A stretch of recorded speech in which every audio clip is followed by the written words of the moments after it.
دیار جسد دسته تنفیزی دادن کرد. هجمار بین دیاره پیسی به هفته و سه سر سال 14 ماه ششان 2015 هم دیاره بخار به آیدی آواکرنا کمیته که جبوی آواکرنا زنیگه ها عفرینی جبوی سانا هم کمیته ها آواکرن اگر شاده بکنوی هی طالب کی کبن دیشی هم قبول دکت سال کدوم و سه دهشی هم قبول دکت سبب بيها روشي السوري البرج وهوها. زنیگه موقت لنهاد إدارة المعاهدة جي هاي مناسبة عفرين دوما هاودي شباب يجي بين مقر مؤقت للجامعة الغربية ودعيني وقت جيت تشتي كم دست بكور ماري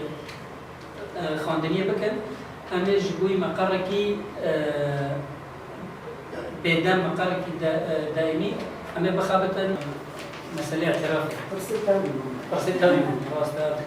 فرصة كي أساسية مثلا نجح إعلان ناكر جدا حزر السياسة ده سبب هذا يعني ده حزر السياسة ده الفتي اعتراف الداش ما كاتبه ده حزر السياسة ما يزال نجح إعلان كره المشكلة التانية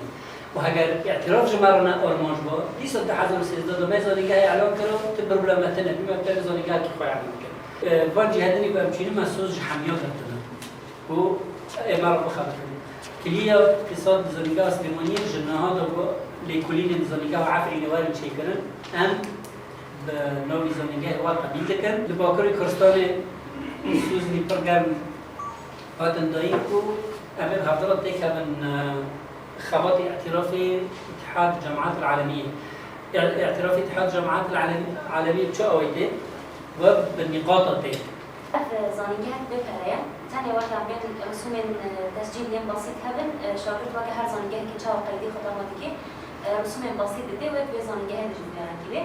بالنسبة لموضوع الشهادات مبدئيا الشهادات الداخلية اللي هي شهادة قطاع عفرين والشهادة السورية